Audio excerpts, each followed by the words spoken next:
Well, we finally got a little bit of news on Batman Caped Crusader. It's been a good amount of time, but Warner Brothers is now currently at Annecy Animated Film Festival. They dropped a sizzle reel and have got some really great new details about the upcoming animated series. So let's not hesitate and dive in.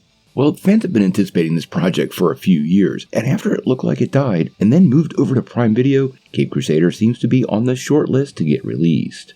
Now, if you're unfamiliar with this series, it boasts a really impressive creative team featuring Bruce Timm, who's a DC animation legend, and also J.J. Abrams, Matt Reeves, and comic book writer Ed Brubaker. Now, this project has gotten a lot of energy from fans, although we really haven't been able to find out much about it until today. Now, at the Annecy Animated Film Festival, they dropped a sizzle reel, and unfortunately, they have not shared that with the public. But we did get some pretty interesting details about the show, and honestly, this is the best thing we could have possibly heard. Now, at the event, Peter Giraldi, who's part of the Warner Brothers animation executive team, dropped a quote, and honestly guys, this has me excited. He said, "It's everything that Bruce Timm wanted to do in the original series, but because it ran on a kids channel, he wasn't able to do. So this definitely skews older, it's more of his complete vision."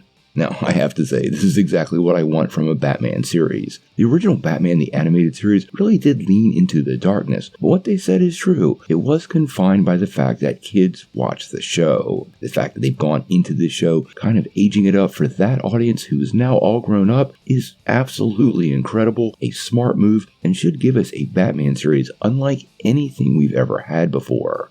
These shows have always, well, skewed a little younger, and the fact that they're skewing this one older just adds exponentially to the anticipation of the show. Now, we do know they are utilizing a completely new set and state-of-the-art of animation techniques and technologies as seen in that little bit of art we've gotten so far. They also went on to say that they're going to do somewhat of a reinvention of not just Batman's look, but his rogues gallery, and really try to focus the whole thing on sophisticated storytelling, nuanced characters, and obviously with Batman, lots of intense action. Now, if you remember, Tim Abrams and Reeves dropped a statement when the original series dropped, talking about their level of excitement and their respect for the original series. The fact that they're building so deeply on Batman the Animated Series, which was an absolute masterpiece, and taking it to the next level, but updating for that audience that watched it as kids, I don't think we could have asked for anything more from a Batman series, and my level of excitement is now through the roof. Now, unfortunately, they did not drop a release date, not yet, but it is expected to premiere sometime later this year, and it's going to be one we're going to have to follow close. Quite honestly, I expect that release date to drop at San Diego Comic-Con, but if that actually happens, well, we're going to have to wait and see.